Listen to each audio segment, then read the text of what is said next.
بسم اللہ الرحمن الرحیم۔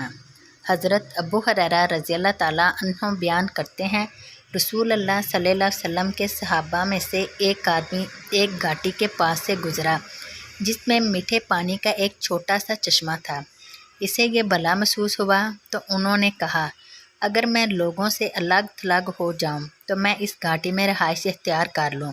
رسول اللہ صلی اللہ علیہ وسلم سے اس کا ذکر کیا گیا تو آپ صلی اللہ علیہ وسلم نے فرمایا، ایسی خواہش مت کرو، کیونکہ تم میں سے کسی کا اللہ کی راہ میں ٹھہرنا اس کا اپنے گھر میں 70 سال نماز پڑھنے سے بہتر ہے۔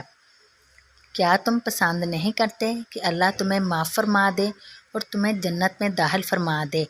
اللہ کی راہ میں جہاد کرو۔ جس شخص نے فواک ناکہ یعنی تھن سے 2 دفعہ دودھ نکالنے کے درمیانی وقفے جتنا اللہ کی راہ میں قتال کیا تو اس پر جنت واجب ہوگی۔ مشکوٰۃ المصابیح، حدیث نمبر 3830۔ حضرت عثمان رضی اللہ تعالیٰ عنہ رسول اللہ صلی اللہ علیہ وسلم سے روایت کرتے ہیں، آپ صلی اللہ علیہ وسلم نے فرمایا، اللہ کی راہ میں ایک دن نگہبانی کرنا 1000 دن کی عبادت سے بہتر ہے۔ مشکوٰۃ المصابیح، حدیث نمبر 3831۔